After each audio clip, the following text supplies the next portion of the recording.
The Soviet Union is a funny thing at a time. While some idealize it and miss of the old days, others claim the millions of innocents sent to camps and rejoice in the collapse of a never-so-great state. But where is the truth, and more importantly, what would have happened if the USSR hadn't collapsed? On this, dozens of dissertations, and in scientific works, but in fact a brief and accessible essence can be fit into a few minutes of video right now. We will demonstrate how by itself after your comment about whether you would live in the USSR or not, because as this is always the case, the process of the collapse of the state was accompanied by billions little things. Turn any of them the other way, the result could have been different. Let's start with the main thing, with the people. According to the all-union referendum of March 17, 1991, 77% of the inhabitants of the USSR voted in favor of the Union, and the referendum was a very powerful referendum. With almost 150 million people, it created a funny paradox, because in fact the result of the popular vote is more important than a directive from any of the president's chiefs or bosses, and the rulers of Russia, Ukraine, and other countries had to do a lot to turn their asses up and down in order to declare the referendum results of the referendum as illegitimate or outdated. This vote is still to this day, many USSR fans rely on it.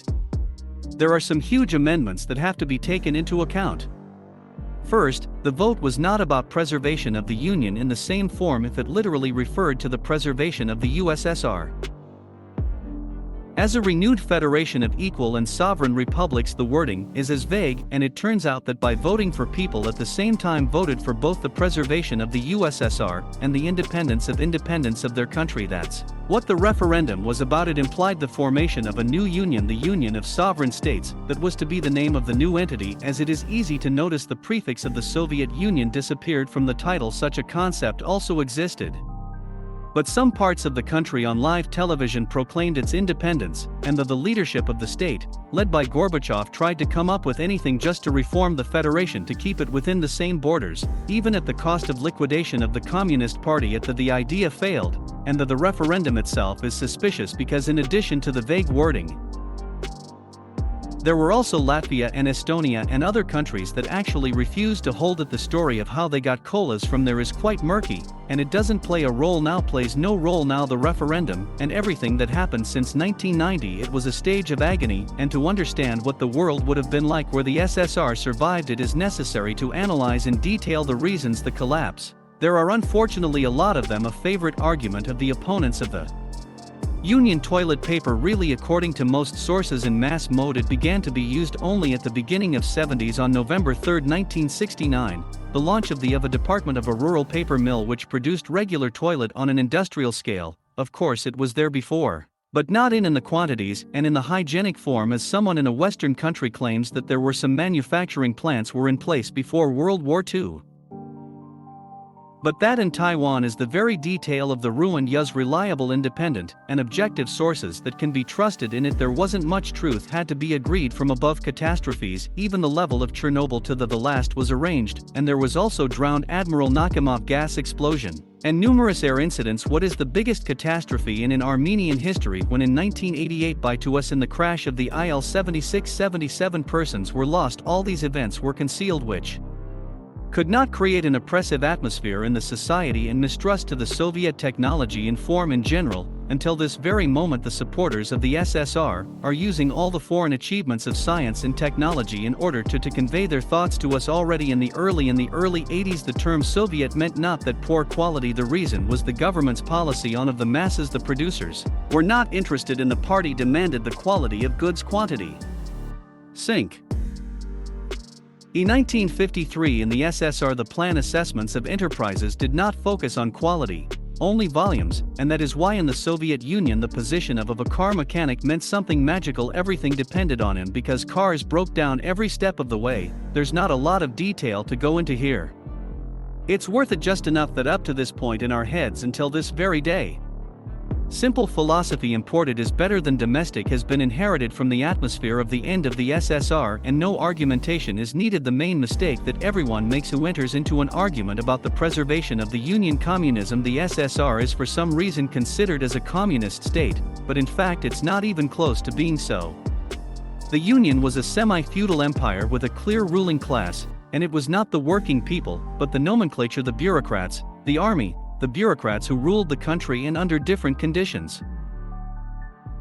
Take a look at the sign on a Soviet store Berezka. Did you know that the common workers weren't allowed to go in there, but inside you could freely buy Mars bars, Ferrero candies and any of the products of the damned capitalists, and that's what the people were eating who made up the myths about the healthiest Soviet foods. Is ironic, isn't it?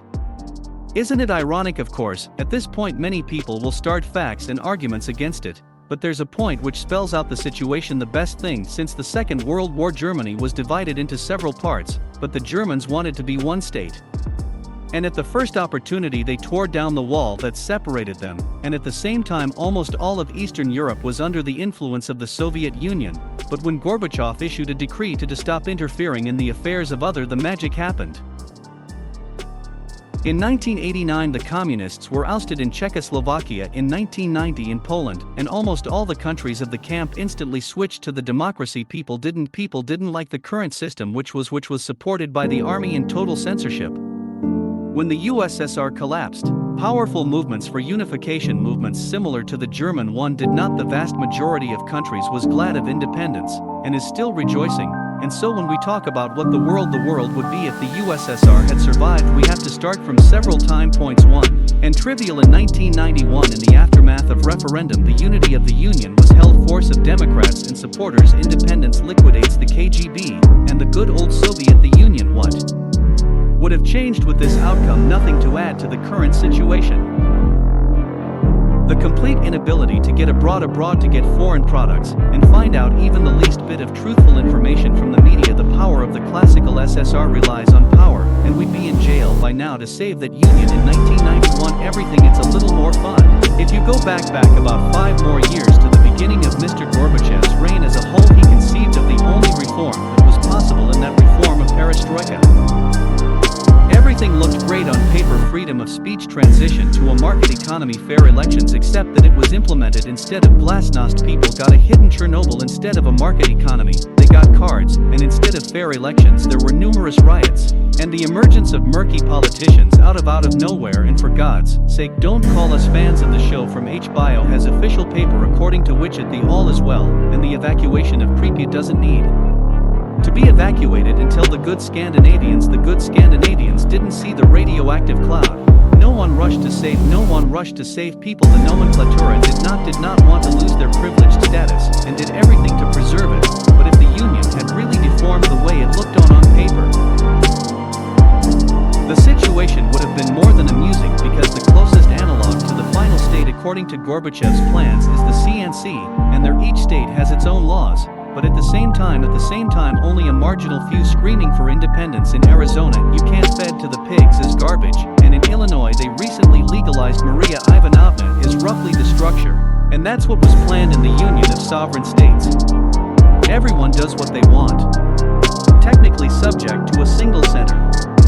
The problem was that the top brass of the SSR didn't want to lose their feeding trough, and they were too tired of the low standard of living, and were ready to support whoever they could so that something changed. But Gorbachev and team had succeeded. With Gorbachev's perestroika the world would have been a funny thing to blame the US for the hybrid war and imposing their values, but the only thing that prevented the USSR from doing the same thing was lack of real competitors to the West: cars, movies, jeans and many other things, and most importantly the same powerful advertising of these products impaired the possibility of doing business without kickbacks and theft. And the still mighty manufacturing base of the SSR would have produced something good. You don't have to go far for an example. Is in China, where for a long time they copied Western designs for a long time, but in the end they began to produce decent analogs, Western products that a lot of people even in the US. It's just that perestroika in China, they did it differently, not by raping the people, but the bureaucrats. So the version of the hypothetical survivor of the SSR2 under the first and classic We Are Still a Dream, or a foreign kitchen set watching the children of bureaucrats eat Kinder Surprises from stores for the privileged. And under the second, the Union of Independent States was taking the difficult, but achievable path their way with their iPhones and Mercedes. Unfortunately, it turned out, and we can only blame it on the government. It is not worth it.